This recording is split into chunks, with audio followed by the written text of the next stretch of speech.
Welcome to Pivot, a podcast hosted by Katie Day, where we find out how business owners have been pivoting their businesses to stay relevant and successful. Hey guys, what's going on? This is Katie Day with the Moving to Texas team. Today we are joined by Chef Evelyn Garcia, and she is the owner and head chef of Kin. So thank you so much for joining me today. No, thank you for having me. Super excited for this podcast. I am as well. Cool. So for those of my listeners out there, that's probably my mom, but all of my listeners out there.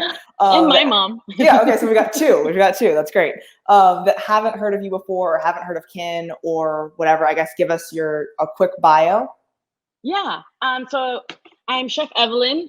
I was born and raised in Houston. I specialize in Southeast Asian cuisine. I just enjoy the food. So I kind of taken it upon myself to learn as much as I can. I'm still learning every day and kind of showcase it in a different way, beyond just the stir-fried noodles that you normally just think of when you think Southeast Asian food. So yeah, I mean, it's really fun. It's an awesome cuisine, and we're currently just trying to get it out to the Houston crowd. Yeah. So I know you're at the food hall now. So yeah. I guess if you want to tell everyone a little bit about the food hall and kind of how that came about. Yeah, so we're currently, we have a spot here at Politan Row here in the Rice Village. And we're unfortunately currently closed to the public, but we are working on kind of amping up our little patio area and open for to go and take out and kind of a curbside setup right now. And we're shooting for next week, so fingers crossed that we can make that happen. But yeah, here in the food hall, it's 9 different concepts. We're grateful to be one of them. And I mean, it's a really awesome spot here in the Rice Village, something that they didn't have. Although food halls are popping up everywhere around town. Rice Village doesn't have anything like it. Yeah. As well as it's kind of in the middle of this renovation of the Rice Village. So we're really excited to be part of that. Yeah. I thought it was so cool when they had announced that they were putting that in there. Because I work actually in Greenway Plaza, right? So there's nothing really so close other than the hub right down there. Yeah. There's not that much on this side of town. Exactly. Yeah, it was really exciting. Cool. Yeah, we're very grateful to be over here. Cool. We love the neighborhood. Oh yeah, for sure. Totally agree. So as far as, I guess like how you got to where you are today and like your, I guess journey to where you are today. Yeah. Like, yeah, what, I mean, we don't start at birth, but years in the making. So I mean, originally from Houston, but I did move to New York around 2007 for culinary school. And that's just kind of where I officially started my journey, getting into the industry professionally, at least. Before that, I worked at my parents' restaurant. I helped my parents cook all the time. It's kind of in our blood. Yeah. To cook. I was just the only one that took it professionally. So I went up to New York. I went to the Culinary Institute of America, where I did a 4-year program. And then after that, I decided to give New York a shot and see if I could withstand, right, that intensified city living in New York, which I was at a good age because I moved very young. I moved right out of high school. Okay. So I was the perfect time for me because I was becoming an adult. You kind of trying to figure out who I was going to be. And I could just really absorb all of that and really learn about not just the culinary world, but, kind of build my foundation as a person. Yeah. So it's kind of instilled in me now that like, we got to move with a purpose at all times, Yeah. There's no minute to waste. We're going to be moving and changing. And if it doesn't work, we're going to change it again. We're going to try it again. And then we'll just keep going. So that's really instilled in me. So I think I'm very grateful to have had that opportunity and to have stayed that long. I ended up staying, in total, it was 10 years in New York. I did not expect it to be that long. That's a really long time. I mean, honestly, yeah, a decade. My parents almost lost hope, and I knew Houston was always home, so I always knew I was going to move back. It's just the good thing about New York is just opportunity after opportunity shows up. So I ended up staying there to around 2016 is when I decided to move back.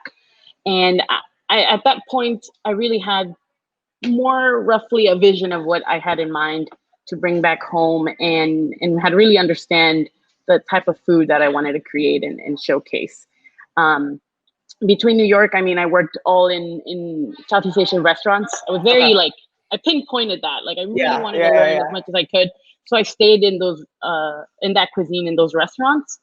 Um, and then I also, in between all of that, I was traveling to Southeast Asia quite a bit. Any time I could get off, or really whenever I quit a job, right? I was just like, okay, I'm gonna take Yeah, a break yeah, yeah, yeah. of a few months, and then from working my butt off in New York. I mean, we're pulling like 60, 80-hour weeks, Yeah. and then just completely stopping and pulling myself and putting myself in that atmosphere of really understanding the culture and the reason why the dishes are created the way they are and why this flavor goes with this Hmm. flavor, Hmm. to really understand it and better be able to do my version of it, Yeah. and really learn the essence of it. And I did that. In all, I think I've spent in Asia maybe about 4 to 5 months between Okay. all those trips. Yeah. I would take a couple of breaks in between. Also very grateful for that because God knows I didn't have a dollar, but You figure it I out though, was like, right? You figure yeah, it I out. figured it out. It was just like, okay, so I got to buy the ticket, and now I have to go. I have a ticket, right? We'll Yeah. figure it out as we go. But it really helped me, mold Yeah. this idea and be able to be really prepared to be back home. And now I came back in 2016. I started pop-ups. I did a couple stages around, trying to get a sense for the scene in Houston because I've never worked here in Houston. Yeah. Like I said, I moved really young, so I want to kind of get a vibe of the restaurant scene. As much as I, visited home, and I ate out as much as I could when I came in. I really wanted to see the vibe of the kitchens, Yeah. Yeah. Yeah. Yeah. So I did that for like the first few months, and popped around some kitchens and helped out. And then I started my pop-ups. I was full on pop-ups. I was doing about 3 to 4 a week Hmm. around Houston. And I did that for about 2 years and a half.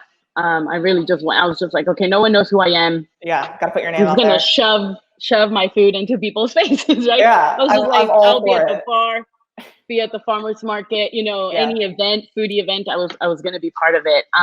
And then that turned into the opportunity we had at the Cater bar, which was a pop-up kitchen. I I had a think that's residency there. actually, I saw you on Instagram. Well, I didn't see you, but I saw your food on Instagram. And I think that's when I first started like seeing who you were. Cause I was like, man, this stuff looks so good. And it was just like every like other day they'd be posting stuff that just looked Yeah, so good. thank you. Yeah, So, that really put me in the Houston eye as a restaurant chef. It was just beyond the pop-up, beyond what I could create in a flat top under a tent yeah. outside in the heat, Yeah. like Yeah. there's A only real so much I kitchen. can do. A real kitchen. So I could really showcase what I was working on and what I had envisioned. So that definitely like really pushed me and helped me. I learned a lot. It started as a 3-month residency and then it ended up being an 8-month residency Oh, wow. at Okay. the Cater. Yeah, Yeah. it just kept Yeah. Yeah. extending, extending, which was great. Adam, who is the owner of the building and is also the owner of Axelrad. It's a great friend of mine. I love him like he's my brother. So, I mean, he really helped me out by giving me that opportunity there. Yeah. And then from there, the Politan Row popped up. Yeah. They were scouting chefs. They reached out, and it was. I kind of, if you see it from outside, it was just like, okay, she would be a perfect candidate because she is doing a residency. She's not tied on to anything, and she's clearly working on a brand. So they gave me the opportunity here, and I signed on in November of last year. Yeah. Yeah. Yeah. So I know the food hall hasn't been open for a very long time. And then obviously this year has been a very tumultuous year for everyone. So hectic. I guess before we kind of get into how, you guys have kind of pivoted your business model and all the things that you guys are doing now, because I feel like it's a lot. What would you say has been the biggest positive you've seen over the past few months during COVID in either your personal life or business life? Yeah. I mean, personal life, of course, I've had a lot more time to spend with my family, which is great because before it was just like, I lived in Politan Row. So I appreciate that. And it's kind of a gift in disguise that I'm able to take this time off and really enjoy my parents and my siblings, especially since I was gone for so long. And then I came in just hitting the floor running and just went right in. So I never really had that time to like really break from it. So I appreciate that. And that's a great plus, as well as really like ideas that I had back in my head, like, okay, this is something I could create and and put it out there, and like different little ideas that now I'm putting into play because I have to really think outside just being a restaurant. 50% of a restaurant is service. And when you take that away, I what do I have? I have my product. Now, how do I get it out there? Yeah. And then even though it's kind of in a way starting from a weird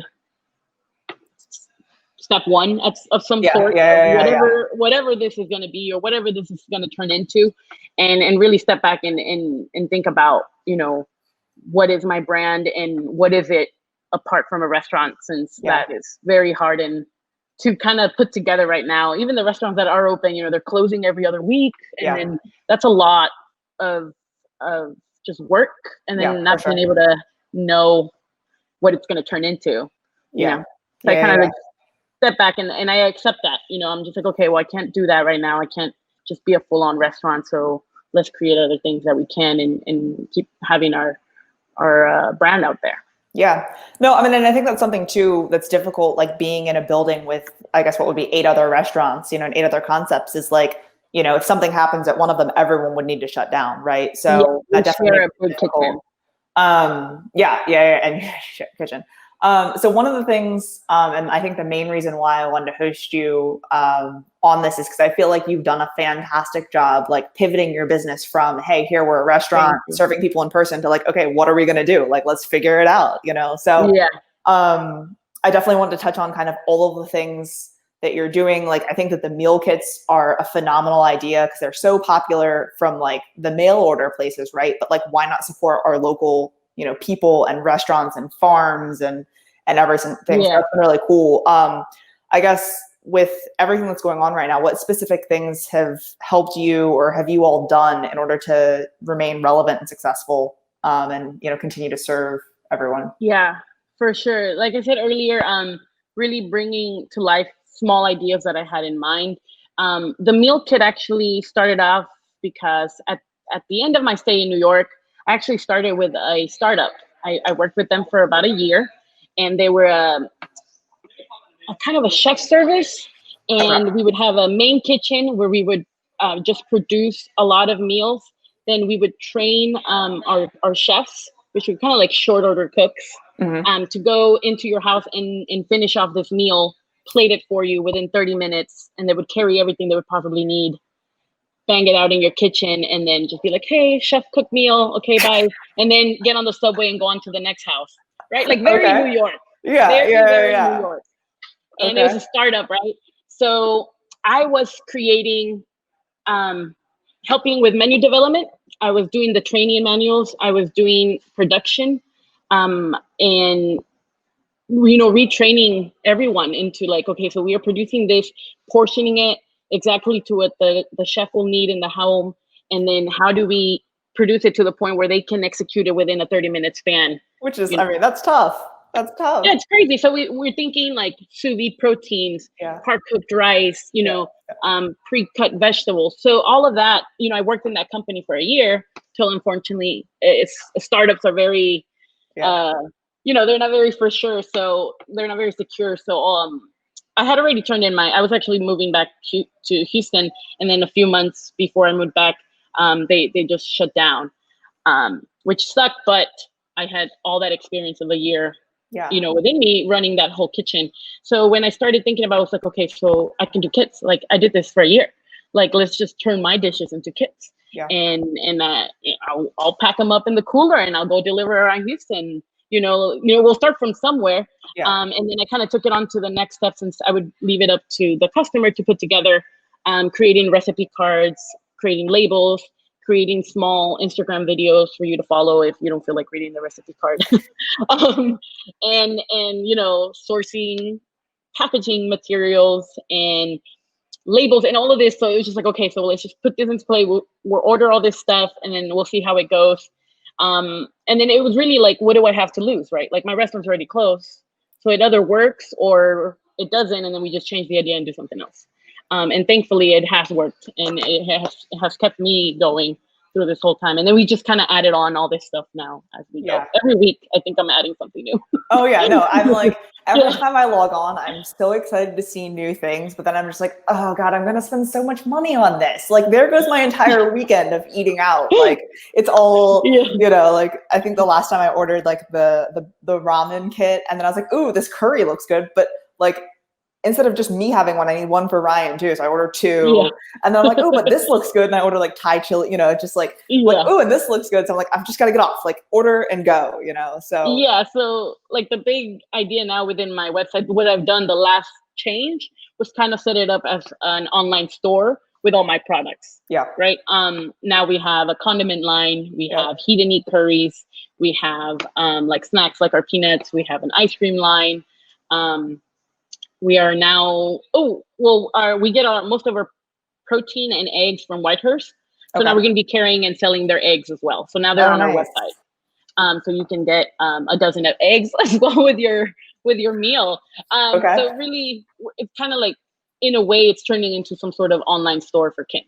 Yeah. No, that's really cool. And I think the recipes are super easy to follow. So if you guys are like, oh man, like cooking up a ramen or, you know, pho or whatever sounds like it's going to be really hard, it's not. You just boil water, boil the broth, and like put it all together. So we awesome. we do the hard 16-hour broth. You know, we do all the bigger stuff. It's 5-minute broth for me. For you, it's a 5-minute broth. We've simmered it for about 16 hours. So, you know, it's also like finding the kind of recipes that people want to do in their homes that are not, even with the time in your, you know, with all the time in the world, like, are you really going to go get down and start making a ramen from scratch? You know, because it's very time consuming. But we have the time and we have the passion for it. So we're going to do it for you. And like you said, 5 to 10 minutes, you'll have your dinner ready. Yeah. And it's going to be way better when the chef is making it. Then I'm like, here are a bunch of spices and I have no idea, you know, how much to put in or what I should even be putting in. So yeah. Cool. So yeah, if people want to order meal kits or now their eggs and other items, condiments, things like that, where should they go? They can go into our website, which is KINHTX.com. And we have fantastic. Just a market up there, and you can do all our goodies. Ice cream, meal kits. And then actually last weekend we started our Kamayan feast. So I saw that. It's actually ready to eat hot food. And then we kind of, the whole like learning the delivery system also was a whole nother thing by itself. So now we've kind of brought it down to like, okay, so we're ordering by Thursday. Kits are being delivered on Friday, and their Kamayan feast will be delivered on Saturdays. And you kind of pick a window for the hot meal because it is hot, ready to eat food. Our kits we can keep cold, you know, and it's not ready to produce. You still have to finish it off. So our hot food, we're doing a small feast where we are giving you a banana leaf. We're giving you all 6 different dishes. You kind of pile it on, and you get to feast at home, which was a very popular just event here. It really was an event when we would do it and produce it here at Politan Row, where we would just wrap our tables in banana leaves and produce all this food on top, and you get to eat with your hands. And it was just so essentially my brand, you know, like it was just food, coming together over food and then enjoying it and just being festive just because, you know. And I felt with all of this, of course, I mean, this dinner was sold out months in advance. So with COVID just coming abruptly stopping that, it's been in the back of my head since we closed.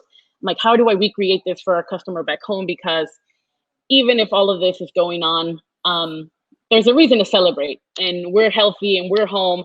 So how can we bring this feast to their homes? And that's what we kind of put together, and we'll give you the banana leaf and you get to put it together and enjoy it at home safely. Well, and I love seeing, I love that because it's like everyone's been like posting it on Instagram, and so I'm seeing them all reposted it just by blew y'all. up this week. We started it last week, and this week it just blew up. We're like, okay, people great, see thank them you. and then they're like, well, I want in on that. Like, how do I do that? You know, so cool, good deal. Well, I really appreciate you taking the time to chat today. I love following you guys on Instagram. I love the food, the meal kits, all of the curries. I could just keep naming all of the dishes. Thank you. So yeah, excited that we were able to spend some time today. Is there anything else you wanted to add or talk about as far as like social media, or obviously you already plugged your website, but where people can find you? Our Instagram, I'm super active on Instagram. It's just so quick. But our Instagram is just kin_HTX. And we're just very active there. And we're just posting everything new products that go on, where you can find our products too. We are at different locations as well. And just seeing what's up and what's going on and what we're producing over here. Cool. Well, I always enjoy following along, and again, I appreciate your time, and hopefully I'll definitely see you on Instagram later, but hopefully I'll see you again soon. Yes, for sure. Thank you so much for having me. Thanks for listening to this week's episode of Pivot. Be sure to subscribe so you don't miss an episode, and follow Katie on social media at MoveMe2TX to stay up to date in all things real estate.